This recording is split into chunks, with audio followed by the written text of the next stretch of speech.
Daerah yang menjadi lebih hangat pada periode El Nino adalah, dan jawabannya adalah Chili.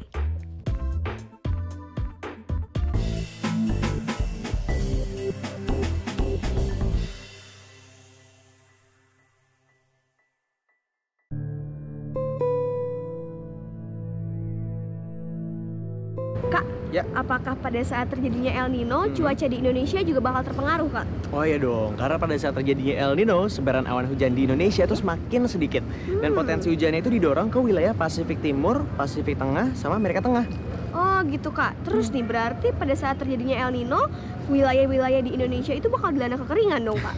Ya nggak juga, karena cuma beberapa wilayah di Indonesia aja. Nah, sebenarnya ada banyak banget indikasi-indikasi lainnya yang menjelaskan tentang terjadinya El Nino.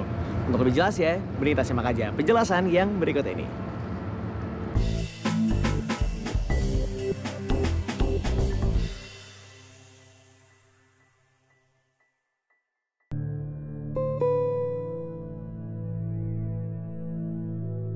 Dalam keadaan normal, itu angin pasat bertiup dari timur ke arah barat. Akibatnya ada arus ekuatorial yang bergerak dari timur ke barat. Arus ini akan membawa air panas di permukaan laut berkumpul di belakang Papua Nugini. Sehingga di situ seolah terbentuk satu kolam panas yang sangat besar.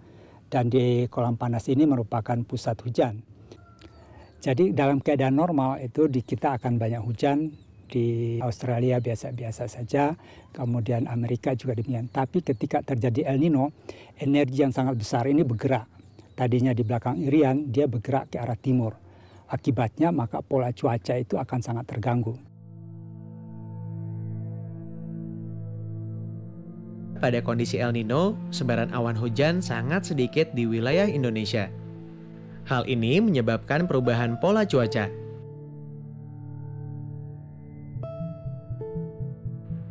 Daerah potensi hujan berpindah ke wilayah perairan Pasifik Tengah, Pasifik Timur, dan Amerika Tengah.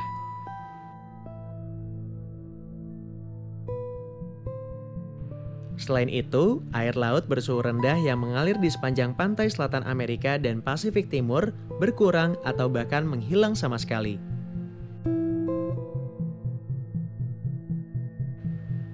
Wilayah Pasifik Tengah dan Pasifik Timur menjadi sehangat Pasifik Barat. Anomali iklim tersebut menyebabkan penurunan curah hujan dan ketersediaan air irigasi yang selanjutnya berimplikasi pada penurunan produksi pangan sebesar 3,06% untuk setiap kejadian El Nino.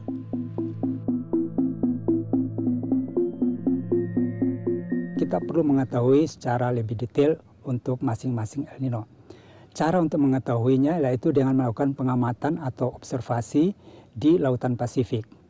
Untuk itu ada kerjasama internasional untuk memasang buoy atau pelampung yang dilengkapi dengan sensor-sensor, baik sensor laut pun atmosfer, di sepanjang ekuator Samudra Pasifik. Untuk parameter laut itu dipasang sensor seperti sensor arus dan sensor temperatur, sehingga kita bisa mengetahui arah pergerakan air laut dan juga suhu air laut. Untuk atmosfer itu dipasang sensor-sensor seperti sensor suhu, sensor tekanan, sensor hujan, dan sensor radiasi matahari. Nah, berdasarkan parameter-parameter yang diukur itu, kita bisa menentukan kategori setiap El Nino.